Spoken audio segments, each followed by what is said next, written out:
Ya. Muy bien, vamos a hablar entonces ahora de huesos. Vamos a ingresar a huesos de la cabeza.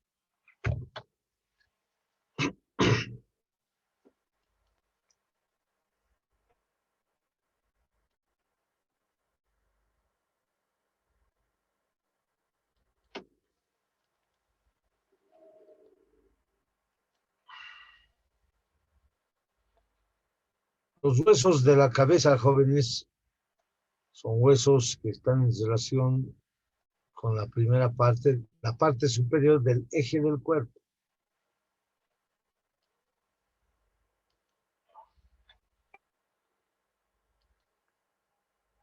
Entonces, la cabeza está formada por los huesos, las partes sensoriales de las cuales vamos a hablar. Sin embargo, previamente debemos definir el aparato locomotor. El aparato locomotor es parte de del aparato de vida de relación, es decir, lo que nos comunica con el medio externo en el que vivimos.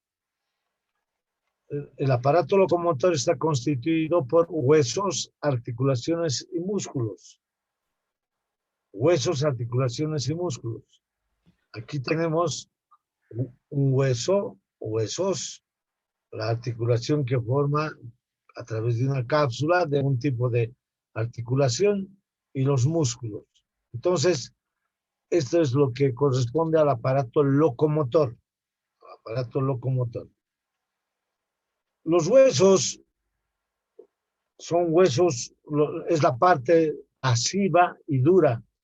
Los huesos y las articulaciones, los huesos y las articulaciones forman la parte pasiva del aparato locomotor. Cuando el músculo se inserta, es decir, inserción, es la fijación de un tendón, un músculo, un ligamento en la superficie ósea. Entonces, cuando un músculo se inserta aquí al hueso, entonces corresponde a la parte activa del aparato locomotor. Entonces vamos a estudiar los huesos de la cabeza.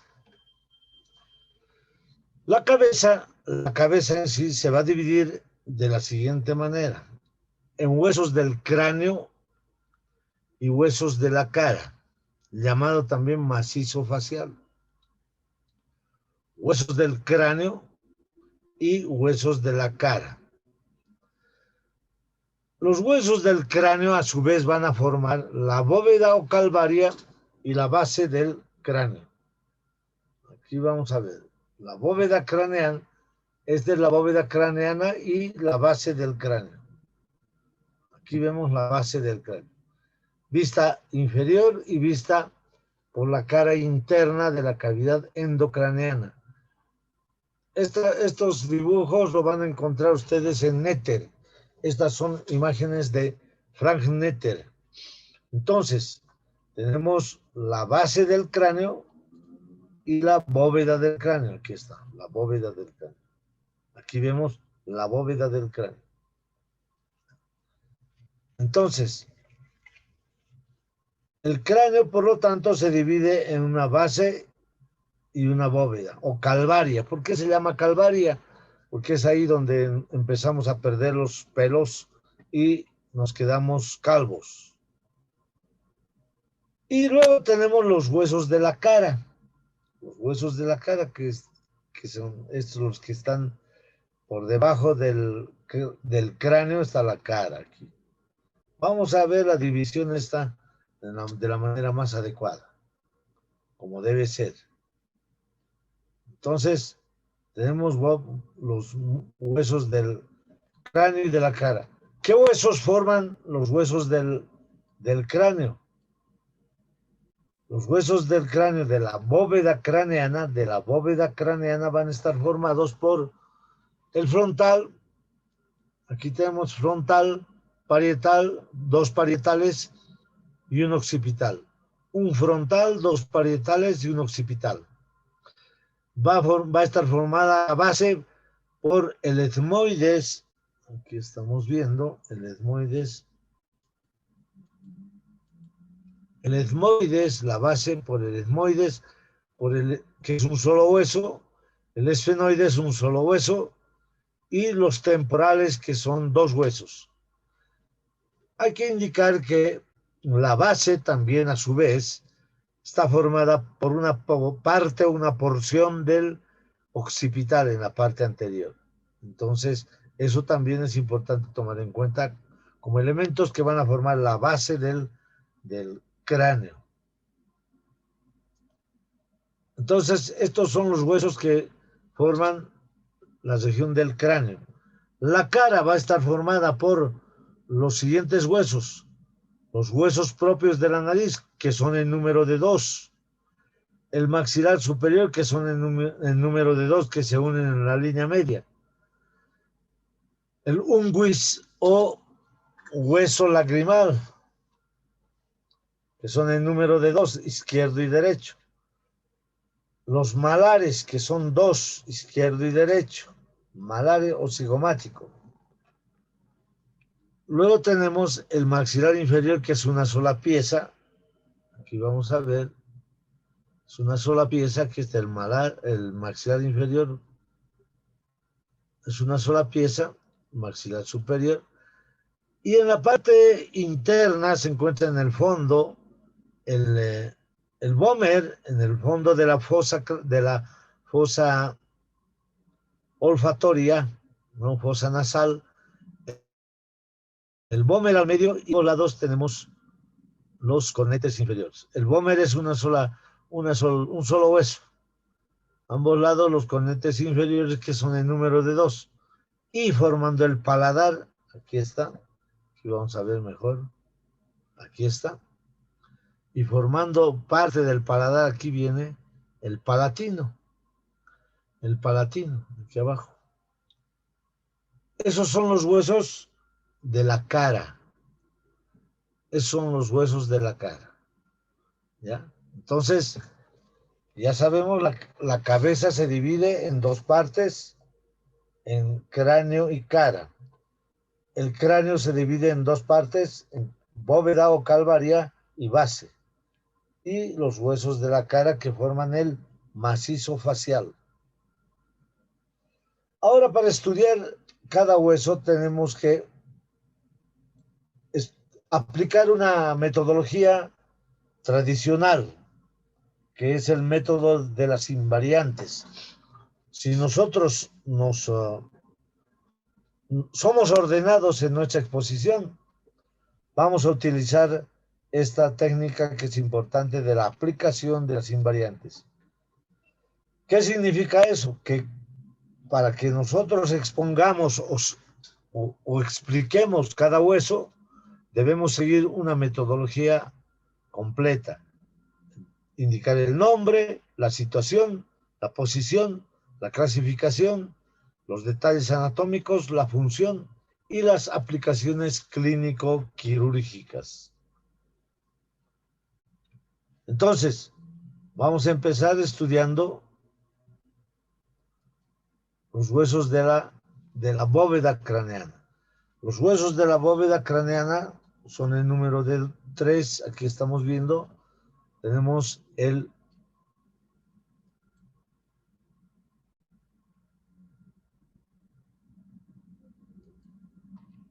el frontal, los parietales y el occipital. Vamos a aplicar la metodología de las invariantes. Entonces, vamos a hablar de estos elementos. Nombre, hueso frontal. Hueso frontal. Aquí está. Aquí está. Hueso frontal. ¿Qué significa etimológicamente hueso frontal? Etimológicamente significa al frente, adelante, eso significa. Al frente, adelante, eso significa hueso frontal. ¿Ya? Entonces siempre debemos utilizar la etimología del nombre.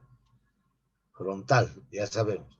El segundo punto es la Situación significa dónde se encuentra este hueso, dónde se encuentra. Este hueso se encuentra delante del, aquí estamos viendo, delante de los parietales, por encima de los huesos propios de la nariz y la apófisis ascendente del maxilar, y por encima de los malares. Aquí estamos viendo.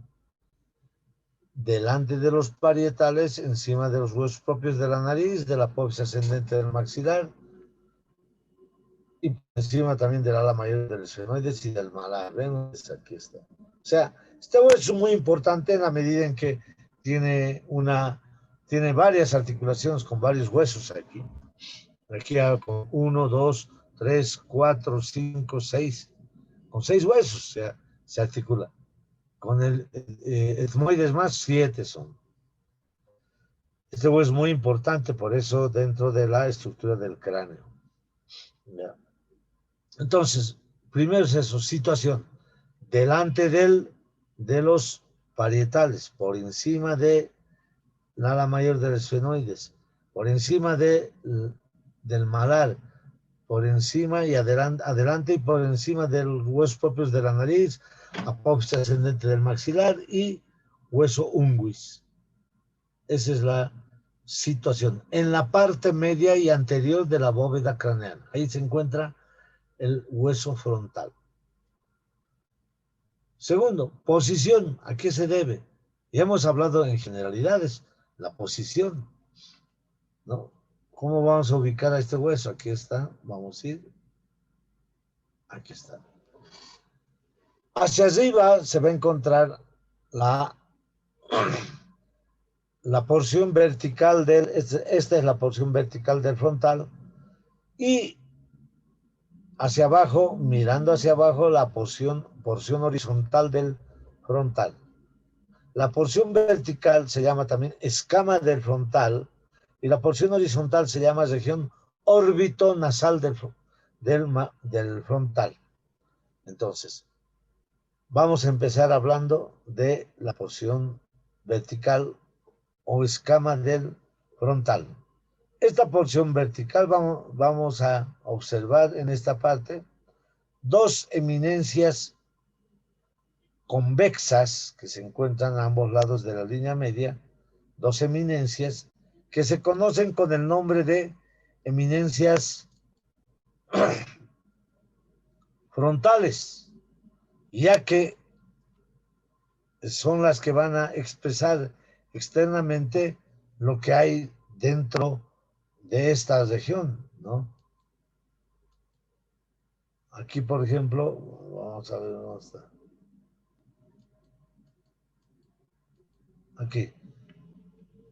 Aquí vemos lo que hay dentro, es la cara endocraniana.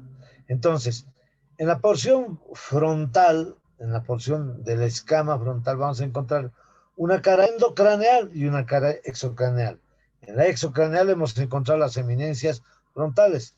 En la cara endocraneal, que es esta, o dentro del frontal, vamos a encontrar dos fosas importantes. Las fosas frontales. Estas fosas frontales son ocupadas por los lóbulos frontales del cerebro. Al medio encontramos un canal que se extiende desde el frontal hasta el occipital. Se llama canal del seno longitudinal superior o canal sagital superior. Canal sagital superior, así se llama. ¿Ya? Canal del seno sagital superior. Porque por aquí va a pasar una vena que se llama seno sagital. Para eso sirve este canal sagital. Ambos lados, por lo tanto, tenemos las fosas frontales. Por debajo de este canal del seno longitudinal encontramos una cresta que termina en un agujero ciego. Una cresta que se llama cresta frontal. Así es. El reborde de la escama o de la porción vertical del frontal es dentado, vean ustedes, es dentado, tanto en su tabla externa, tabla interna, porque son la tabla externa y tabla interna es la estructura del borde de este hueso.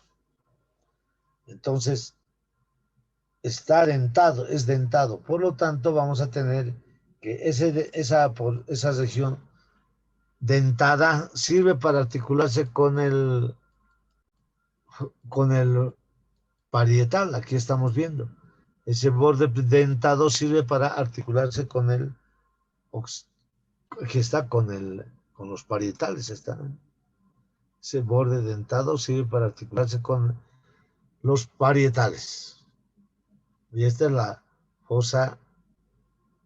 No, aquí está. Esta es la fosa.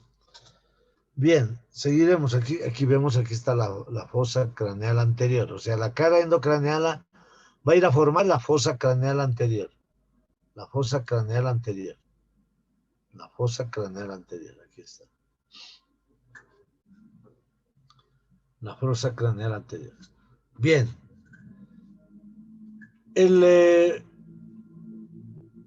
La porción externa del frontal, la porción externa, se prolonga formando dos eminencias importantes que vemos en la parte externa.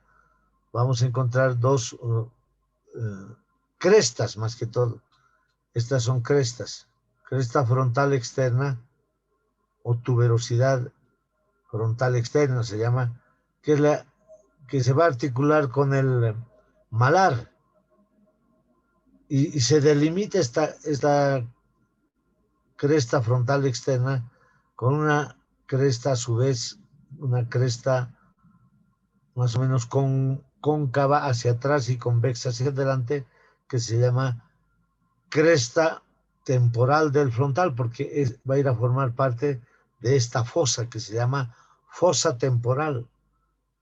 Entonces, la cresta temporal es esta que delimita la fosa temporal. Esta cresta temporal entonces se encuentra en la parte lateral del frontal. Entonces, ahora vemos que en el límite inferior de la cara exocraneal tenemos el arco superciliar. Los arcos superciliares se llaman en la cara exocraneal. De estos arcos superciliares se va a insertar un músculo, este músculo, el músculo frontal del músculo occipitofrontal, que es un músculo cutáneo de la cabeza. ¿Ya? Es un músculo muy fino, delgado, que se encuentra ahí, que tiene dos vientres, un vientre frontal y otro vientre occipital, unidos por una aponeurosis que se llama galea aponeurótica o aponeurosis epicránea, es esta. ¿Ya? Galea aponeurótica o aponeurosis epicránea. Eso es lo que vamos a ver en la región frontal. Bien, ahora nos vamos a la región,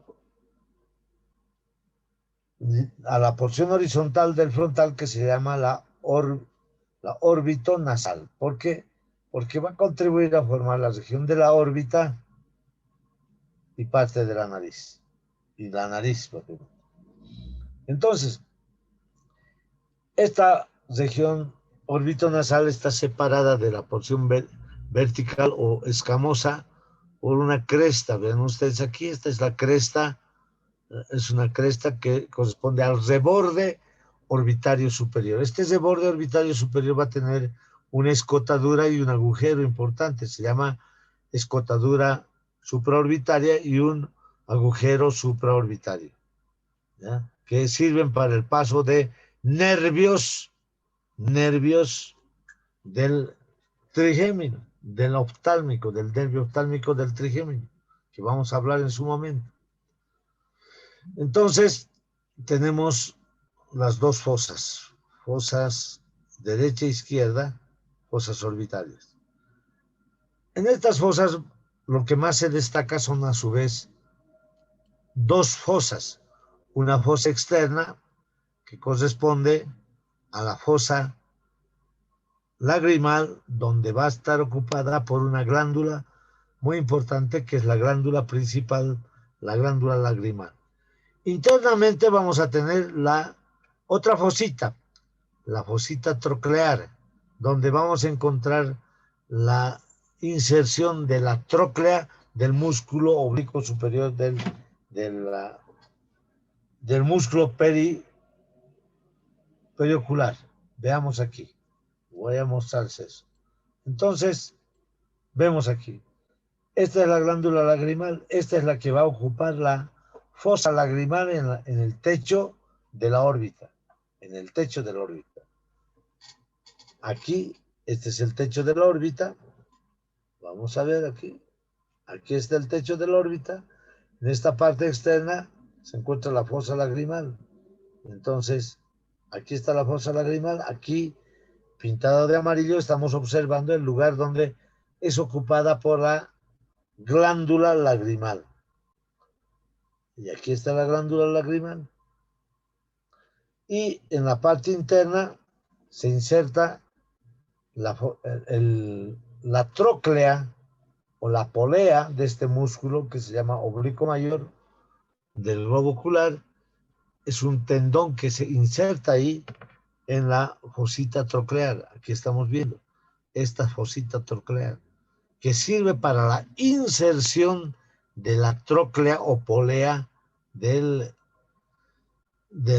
oblicuo mayor. Aquí está. ¿Ya? Entonces, esto es lo más importante que ustedes tienen que saber, como dependiendo de este hueso. Aquí estamos viendo. Sí. Hola. Entonces, seguiremos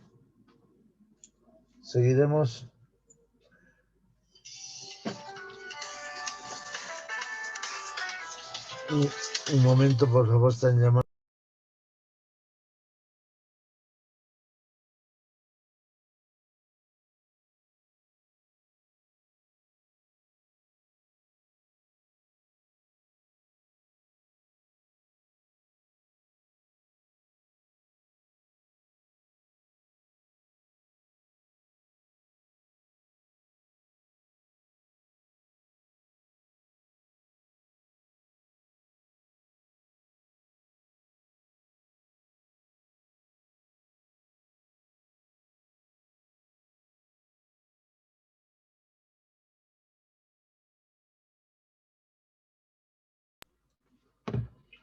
Bien, van a disculpar, pero aquí son las emergencias de la dirección de carrera. Hay reuniones de posgrado. Bueno, no importa.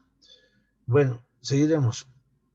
Les decía que en la fosita troclear se encuentra la inserción de la tróclea del músculo oblicuo superior. Entonces, estos dos elementos importantes son los que se destacan dentro de la descripción que vamos a tener en la región de órbito nasal, más que todo orbitaria nada más, de la porción horizontal del frontal. En la porción que corresponde a la nariz tenemos la región donde presenta una escotadura donde va a ingresar aquí el etmoides. Miren, les voy a mostrar en otra imagen. Aquí está. Aquí está, esta es la escotadura etmoidal, donde es el etmoides el que ingresa ahí para articularse con el frontal. Es esta articulación muy importante, frontoetmoidal, es la que vamos a encontrar ahí, la frontoetmoidal. Entonces, vamos a ver que esta escotadura etmoidal sirve para eso, sirve para la articulación con el etmoides.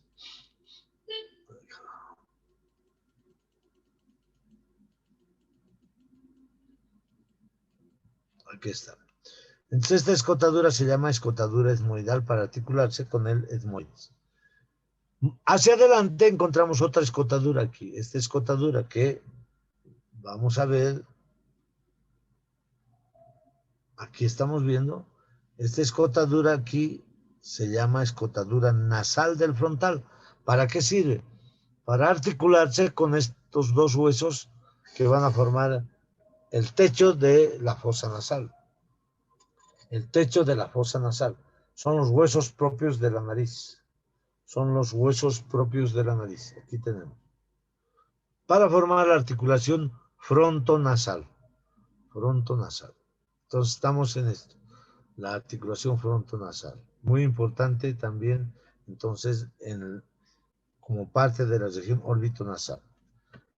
Ahora, por fuera de la escotadura etmoidal o hendidura etmoidal, encontramos unas superficies o cavidades que se conocen con el nombre de semiceldas etmoidales, que sirven para la articulación con el etmoides y formar los llamados senos etmoidales. Aquí se forman los senos etmoidales en todo esto. Ya saben ustedes que seno significa espacio vacío. Es un espacio vacío del seno. ¿Ya? Espacio vacío del seno. Eso es lo que nos interesa aquí. Ahora, hay un aspecto importante que tomar en cuenta. Entre la porción vertical y la porción horizontal, en el corte, aquí estamos viendo entre la porción vertical y horizontal, encontramos este espacio que hay ahí. Hay un espacio que se llama seno frontal. Aquí hay un espacio que se llama seno frontal. Tenemos que aclarar estos términos correctos en anatomía vamos a usar. Seno, ¿qué quiere decir? Seno significa espacio vacío, que está vacío, un espacio vacío. Entonces, seno frontal quiere decir eso, ¿no? La glándula mamaria, que muchas veces lo confunden, dicen seno. No es un espacio seno. Eso reitero nuevamente y hasta la saciedad a que entiendan. El que trata las glándulas mamarias se llama mastólogo, de mama, mastólogo. No se llama sinusólogo. Cuando se inflaman los senos se llama sinusitis. Cuando se inflama la mama se llama mastitis. O sea, bien clarito está. No se debe usar el término de seno. ¿Ya? Es una aberración, por favor. Seno es esto. Lo que estoy mostrándoles es el seno. Muy bien. Entonces, esto es lo que se tiene que describir en el hueso frontal. En el hueso frontal, eso vamos a describir. Entonces, estamos en detalles anatómicos que hemos descrito. Nos estamos olvidando de la clasificación y eso vamos a hablar, por eso es que ahora vamos a hablar. Cuando hablamos de los huesos en la clasificación, estos huesos que vamos a estudiar de la cabeza, la mayor parte son irregulares, ¿ya? La mayor parte, excepto el parietal que es plano. Entonces, los huesos se dividen en largos, cortos, planos, irregulares y neumáticos. Esa es la clasificación. Y aquí tenemos los huesos largos, pues, por ejemplo, el fémur, el húmero, el radio, cúbito, todos los del miembro superior. Y en la parte de la muñeca encontramos los cortos, ¿ya? En el tarso, en el pie también son cortos. Luego tenemos los huesos planos. Luego los irregulares, aquí la vértebra. Los huesos de la cabeza, la mayor parte son irregulares. Ahora, ¿por qué? Vamos a definir. Un hueso largo, ¿qué es? Donde la longitud y el ancho son mayores. Aquí, la longitud es mayor que el ancho y el espesor. Se toman tres dimensiones, longitud, ancho y espesor en todos los huesos. Entonces, un hueso largo es donde la longitud es mayor que el ancho y el espesor. Aquí está. Un hueso corto, ¿cómo es? Donde la longitud, el ancho y el espesor son parecidas en sus dimensiones. Ejemplo, aquí está. Vamos a poner ejemplos de hueso largo, húmedo, hemos dicho. Huesos cortos aquí, escafoide, semilunar, cualquiera de esos de la muñeca o del pie, como son el astrágalo, el cuboides, escafoides, etc. Un hueso plano, ¿cómo se define? Donde la longitud y el ancho son mayores que el espesor. Ejemplo, la escápula. Ejemplo, hueso ilíaco. Son dos. Ejemplo, parietal. Vamos a ver el hueso parietal, es hueso plano. Un hueso irregular, ¿cuándo es? Cuando no, cuando tiene algo de largo, algo de corto, etcétera, de plano. Entonces, no encaja a las clasificaciones. Y esto por eso se llama un hueso irregular. Ejemplo, la vértebra lumbar. Ejemplo, es el hueso que estamos estudiando, el frontal. Aquí el maxilar superior, el temporal. La mayoría son irregulares los de la cabeza. Entonces, esta definición tienen que utilizar para que después, cuando pidamos la clasificación del hueso, en la clasificación del hueso, jóvenes, en la clasificación del hueso, vamos a decir que estos huesos son irregulares. Y acabamos de hablar de los detalles anatómicos. Entonces, hemos hablado del nombre, de la situación, posición, clasificación, detalles anatómicos. Nos vamos a la función. Aquí estamos hablando del hueso frontal. ¿Cuál es la función del hueso frontal? El hueso frontal va a servir para la ocupación del lóbulo frontal del cerebro, que está sujeta aquí por las meninges. ¿Ya? Esto vamos a hablar en el sistema nervioso central el próximo semestre, si es que todavía sigo. Entonces, el lóbulo frontal aquí es el que está ocupando esta fosa craneal anterior. Luego vienen los otros lóbulos del cerebro aquí. ¿Ya? Está protegido entonces el lóbulo frontal, está siendo protegido el lóbulo frontal por el hueso frontal. Imagínense, estamos viviendo todavía como un sueño, esa desgracia de los jóvenes estudiantes de la Universidad Pública del Alto que se han caído del cuarto piso. Varios de ellos han muerto en el momento. ¿Cuál era el diagnóstico? El diagnóstico era traumatismo cráneoencefálico. ¿Se dan cuenta? Aquí ya estamos dándole la aplicación clínico-quirúrgica. ¿Qué va a pasar si se estrella una persona cayendo de un cuarto piso hasta la planta baja?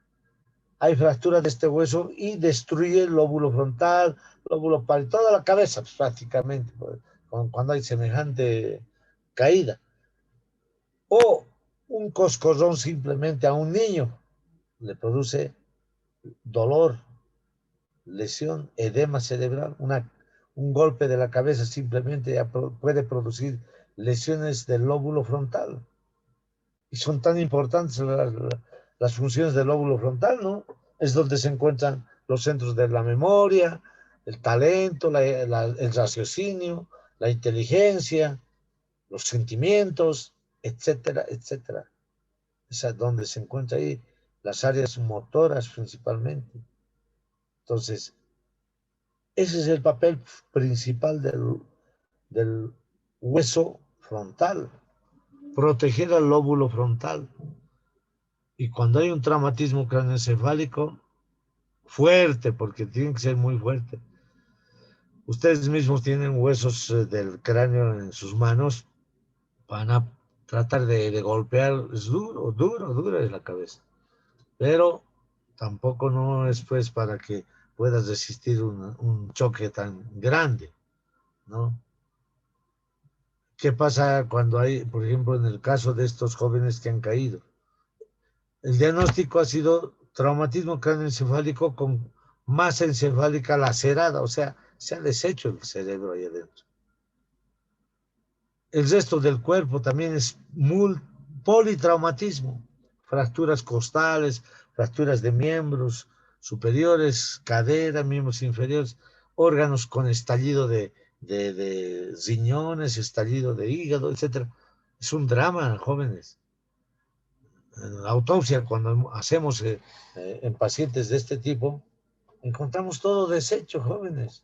Es más, no es necesario ni hacer autopsia si se ha caído de una parte tan alta, ¿no? Hace unos años atrás, unos 10 años atrás, hemos hecho autopsia de pacientes que se han lanzado del puente de las Américas. Realmente todo estaba deshecho por dentro. Entonces, jóvenes, eh, no resiste el golpe fuerte en la cabeza, no resiste mucho cuando existe una fuerte presión externa. Entonces, eso es lo que vamos a hablar. Hemos hablado ahora del lóbulo, o diré del hueso frontal, que es tan importante la protección de este órgano tan noble que es el cerebro, ¿no? Entonces, por eso es que los huesos de la cabeza, jóvenes, tenemos que saber bien, principalmente estos huesos que estamos empezando a hablar, porque los traumatismos cráneoencefálicos son muy frecuentes en accidentes de tránsito, cuando uno va al lado del chofer, es el primero en que sale por el parabrisas cuando se choca y se va a ir a producir un politraumatismo cráneoencefálico y muchas veces fallece, ¿no? ¿Por qué? Por destrucción de la masa encefálica. Entonces vamos a volver dentro de un minuto, por favor, joven. No, de 2 minutos. Dentro de 2 minutos, por favor. ¿Ya? Sí, doctor. Rápidamente. ¿Ya? Va a cesarse ahora esta sesión.